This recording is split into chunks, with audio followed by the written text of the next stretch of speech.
포도원의 농부의 비유를 들은 바리새인과 서기관 그리고 대제사장들은 그 비유 속에 나오는 악한 농부들이 자기들을 가리켜 말하는 것임을 알고 그들은 회개하기는커녕 오히려 예수를 잡아 죽이려고 하였습니다. 그러나 그들은 백성들을 두려워하여 예수를 잡지 못했습니다. 백성들을 두려워서 예수를 잡지 못한 그들은 한 가지 꾀를 내었습니다. 그것은 예수의 말을 책잡아 로마 총독에게 넘겨주려고 첩자를 보내는 것이었습니다. 이것이 오늘 본문의 내용입니다. 오늘 본문 19절은 이렇게 시작을 하고 있습니다. 우리 19절의 말씀 같이 읽겠습니다. 서기관들과 대제사장들이 예수의 이 비유는 자기들을 가리켜 말씀하신 줄 알고 즉시 잡고자 하되 백성을 두려워하더라. 악한 포도원의 농부의 비유를 들은 서기관들과 제사장들은 그 비유에 등장하는 악한 농부들이 자기들을 가리켜 말하는 것임을 알았습니다. 이제 그들은 앙심을 품고 이제를 예수를 즉시 잡고자 하였습니다. 그러나 수많은 무리들이 예수를 따르고 있었기 때문에 그렇게 할 수가 없었습니다. 사실 만약 그들이 자기들의 실수와 자기들의 죄악에 대해서 예수님의 입술을 통해서 지적을 받았다면, 그들이 그 말씀을 온전히 들었다면 그들은 돌이키거나 회개를 했어야 정상입니다. 그러나 마음이 강팍한 그들은 돌이키지 않고 도리어 예수를 잡아 죽이려고 하고 있습니다. 여러분, 여기서 우리는 마음이 강팍한 자들이 어떤 모습으로 살아가는지, 우리의 마음이 강팍해지면 우리가 어떤 모습으로 변화되는지를 우리는 보아야 합니다. 예수님의 말씀은 그들이 잘못된 길로 가기 때문에 그 길에서 돌이켜서 회개를 바라는 마음으로 예수님은 그 말씀, 그 비유를 들려주셨습니다. 그러나 마음이 강팍한 그들은 그 말씀을 듣고도 회개하지 않고 도리어 예수를 잡아 죽이려는 음모를 세우게 되는 것입니다. 우리는 성경에서 마음이 강팍하여 회개하지 않는 자들의 마지막 모습이 어떠했는지를 우리는 여러 가지 모습을 보았습니다. 창세기의 노아의 때의 사람들의 모습을 보시면 노아는 그들이 회개하고 방주로 들어오라는 수많은 회개의 촉구를 했습니다. 하나님 그들에게 노아 입술을 통해서 그들이 회개하며 돌아오기를 바라셨습니다. 그러나 마음이 강팍해진 그들은 노아의 외침을 무시하고 결국 비가 내릴 때 그들은 후회하고 마침내 멸망을 당하고 말았습니다. 그리고 출애굽기 시대에도 애굽의 바로였던 바로의 마음이 강팍해져서 이스라엘 백성들을 보내지 않았고 그로 말미암아서 그는 10가지 재앙을 당하게 되었습니다. 또 유다가 멸망할 때도 그들은 참 선지자들의 말에 귀를 기울이지 않고 마음이 강팍해져서 바알을 계속해서 숭배하고 회개하지 않음을 통해서 결국 멸망을 당하고 말았습니다. 그래서 여러분, 성경은 우리에게 마음이 강팍하지 않아야 된다는 것, 언제나 우리의 마음이 부드러워야 된다는 것에 대해서 성경은 이렇게 말하고 있습니다. 예레미야 9장 14절의 말씀을 같이 한번 읽어보겠습니다. 그 마음의 강팍함을 따라 그 열조가 자기에게 가르친 바알들을 쫓았음이라. 그들이 마음이 강팍해져서 하나님을 섬기는 것이 아니라, 선지자들의 회개에 돌이키는 것이 아니라, 그들은 여전히 강팍한 마음을 가지고 우상을 숭배해서 결국 멸망의 길을 걸었습니다. 잠언 28장 14절에도 성경은 이렇게 말을 하고 있습니다. 우리 같이 한번 읽겠습니다. 항상 경외하는 자는 복되거니와 마음을 강팍하게 하는 자는 재앙에 빠지리라. 여러분, 마음이 강팍한 자들에게 찾아오는 것은 재앙입니다. 그렇게 우리는 항상 주의 말씀을 들을 수 있도록 우리의 마음을 부드럽게 해야 합니다. 마음이 굳어지지 않도록 우리의 마음의 밭을 매일매일 규경하고 또한 부드러운 마음을 하나님께 구해야 하는 것, 바로 그것이 우리가 해야 하는 것입니다. 에스겔 36장 26절에 또 성경은 우리에게 이렇게 말을 하고 있습니다. 같이 읽겠습니다. 또 새 영을 너희 속에 두고 새 마음을 너희에게 주되 너희 육신에서 굳은 마음을 제거하고 부드러운 마음을 줄 것이며. 오늘 이 에스겔서의 말씀을 보시면 굳은 마음, 이 강팍한 마음이 제거되고 부드러운 마음이 생길 수 있는 비결에 대해서 우리에게 이렇게 말하고 있습니다. 바로 그것은 새 영이, 성령이 우리의 마음에 들어올 때 우리의 강팍한 마음, 굳은 마음이 사라지고 우리의 마음이 부드럽게 된다는 것입니다. 다시 말씀드리면 성령이 우리의 마음을 지배할 때, 우리가 성령 충만할 때 우리는 강팍해지지 않고 마음이 부드러워지게 되는 것입니다. 여러분, 말씀과 기도와 찬양과 예배를 통해서 우리가 성령에 충만할 때 우리는 강박해지지 않고 주의 말씀에 귀를 기울이게 되고 그 말씀이 깨달아지게 되며 우리는 회개하며 돌이킬 수 있게 되는 것입니다. 여러분, 우리의 마음이 강박해지지 않도록 성령 충만하기 위해서 예배와 기도, 말씀과 예배에 힘쓸 수 있는 여러분과 제가 되기를 원합니다. 특별히 우리의 마음이 강팍해질 때, 우리의 마음이 더 굳어질 때 더 주께로 나와 기도함을 통해서 우리의 마음을 다시 한번 부드럽게 하는 여러분과 제가 되기를 바랍니다. 서기관과 대제사장들은 비유에 나오는 악한 농부가 자기들을 가리키는 것임을 알고 회개하기는커녕 오히려 예수를 잡고자 했습니다. 하지만 백성들로 그 뜻을 이루지 못하다 그들은 예수의 말을 책잡아서 로마 총독에게 넘기고자 해서 첩자를 보내고 있습니다. 그들은 자기들이 직접 예수를 잡아 죽이기보다는 총독 빌라도의 손을 빌어서 이 일을 처리하고자 했습니다. 그것이 오늘 20절의 기록입니다. 우리 20절의 말씀 같이 읽겠습니다. 이에 그들이 엿보다가 예수를 총독의 다스림과 권세 아래에 넘기려 하여 정탐들을 보내어 그들로 스스로 의인인 체하며 예수의 말을 책잡게 하니, 마음이 강박한 그들은 예수를 잡아 죽이기 위해서, 책을 잡기 위해서 첩자를 지금 보냈습니다. 그 첩자들은 의인 척하고 예수님께 접근하여서 예수의 실수를 유도하고 결국에는 예수를 잡아 죽이려고 하였습니다. 그래서 그들은 예수님께 와서 이렇게 질문을 합니다. 21절과 22절 그들의 질문을 한번 보겠습니다. 같이 읽겠습니다.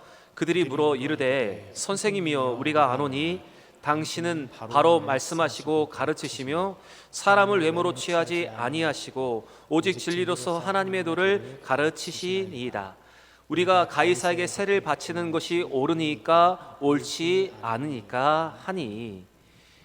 이렇게 예수를 찾아온 첩자들은 자신들이 의로운 구도자인 척 가장하면서 하나님의 뜻대로 가르치시는 예수님의 정직과 용기에 대해서 추켜 세웠습니다. 그리고는 곧바로 그들은 질문을 합니다. 우리가 가이사에게 세를 바치는 것이 옳으니까 옳지 않으니까 라고 물었습니다. 이것은 예수님을 결코 빠져나오지 못하게 하는 최고의 함정이었고 그 질문이었습니다.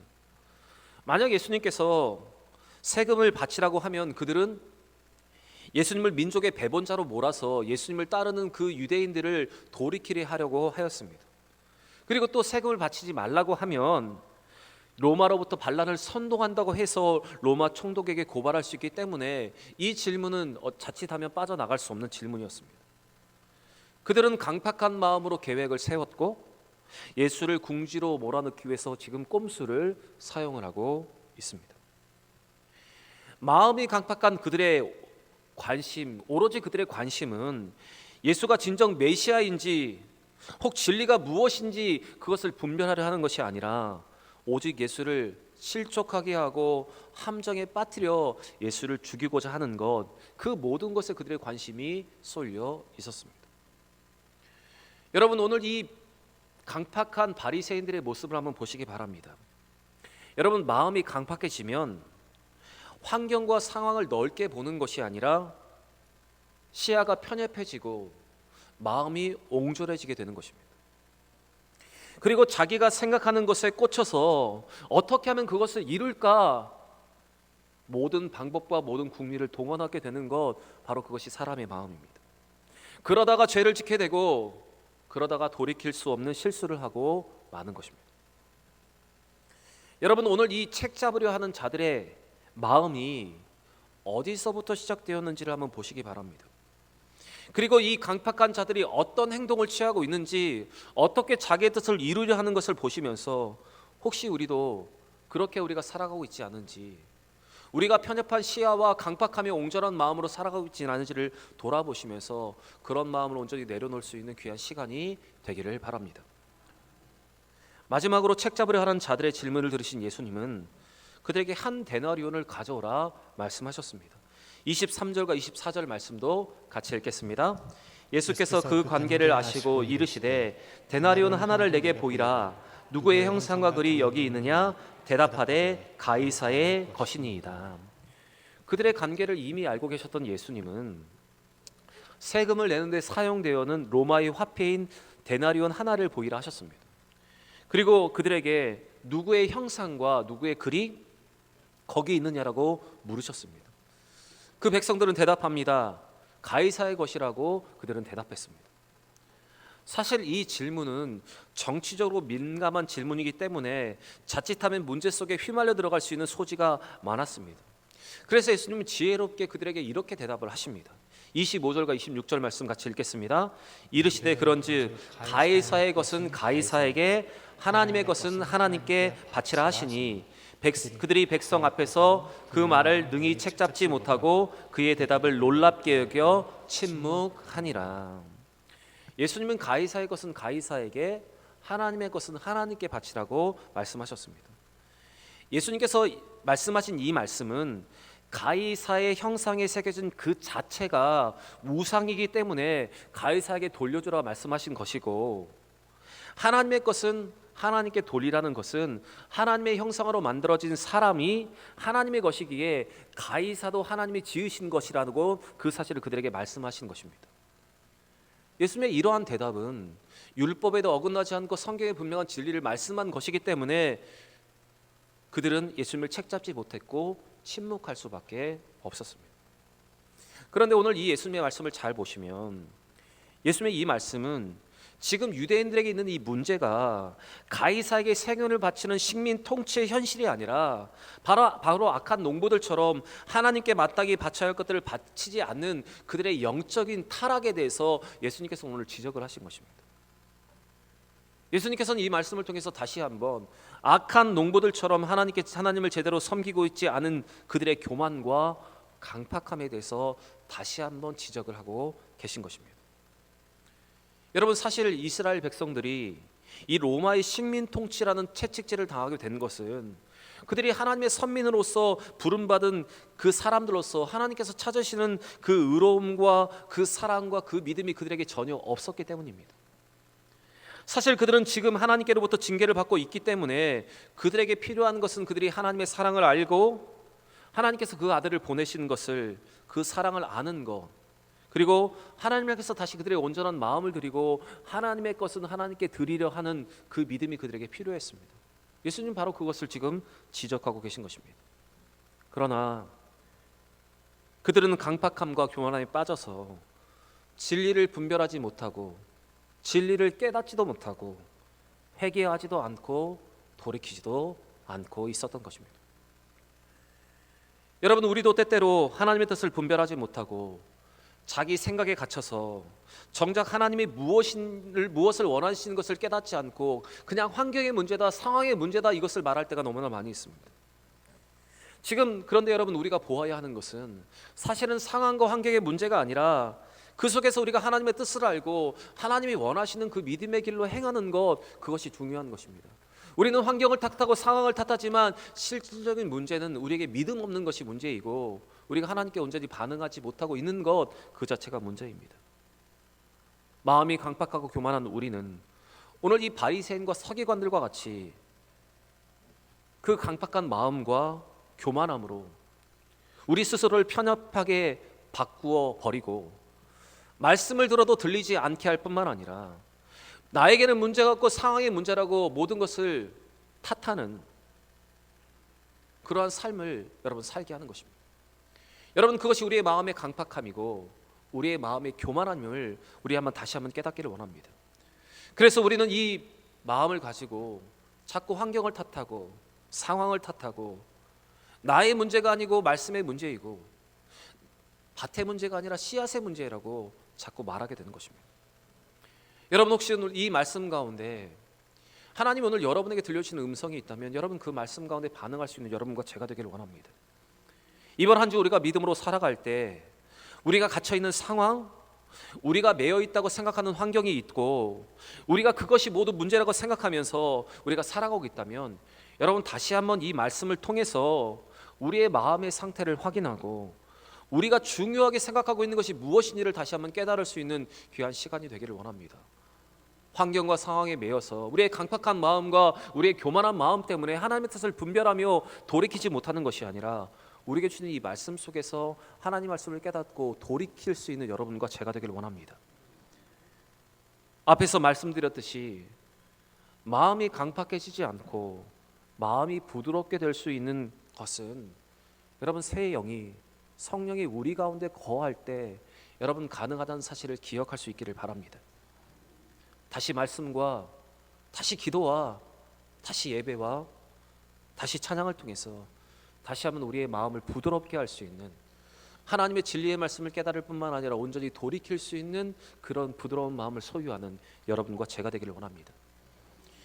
로마서 12장 2절에서 바울은 로마 교회 성도들을 향해서, 우리를 향해서 이렇게 권면을 하고 있습니다. 같이 한번 읽어보겠습니다. 너희는 이 세대를 본받지 말고 오직 마음을 새롭게 함으로 변화를 받아 하나님의 선하시고 기뻐하시고 온전한 뜻이 무엇인지 분별하도록 하라. 여러분 지금 우리가 사는 이 시대를 보시기 바랍니다. 디모데후서 3장의 말씀처럼 무정하며 원통하며 마음을 풀지 않고 모함을 하고 절제하지 못하고 사나우며 선한 것을 좋아하지 않는 세대입니다. 그래서 디모데후서 3장 3절에 이렇게 기록하고 있습니다. 무정하며 원통함을 풀지 아니하며 모함하며 절제하지 못하며 사나우며 선한 것을 좋아하지 아니하며. 여러분 이런 세상에서 우리도 살아가면서 우리도 자신이 모르게 스스로 마음이 강팍해지는 것을 발견하게 됩니다.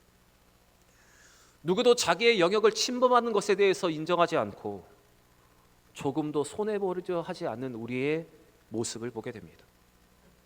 또한 한 곳에 꽂혀서 다른 것을 보지 못하는 편협한 사고로 살아가는 우리의 모습을 보게 됩니다.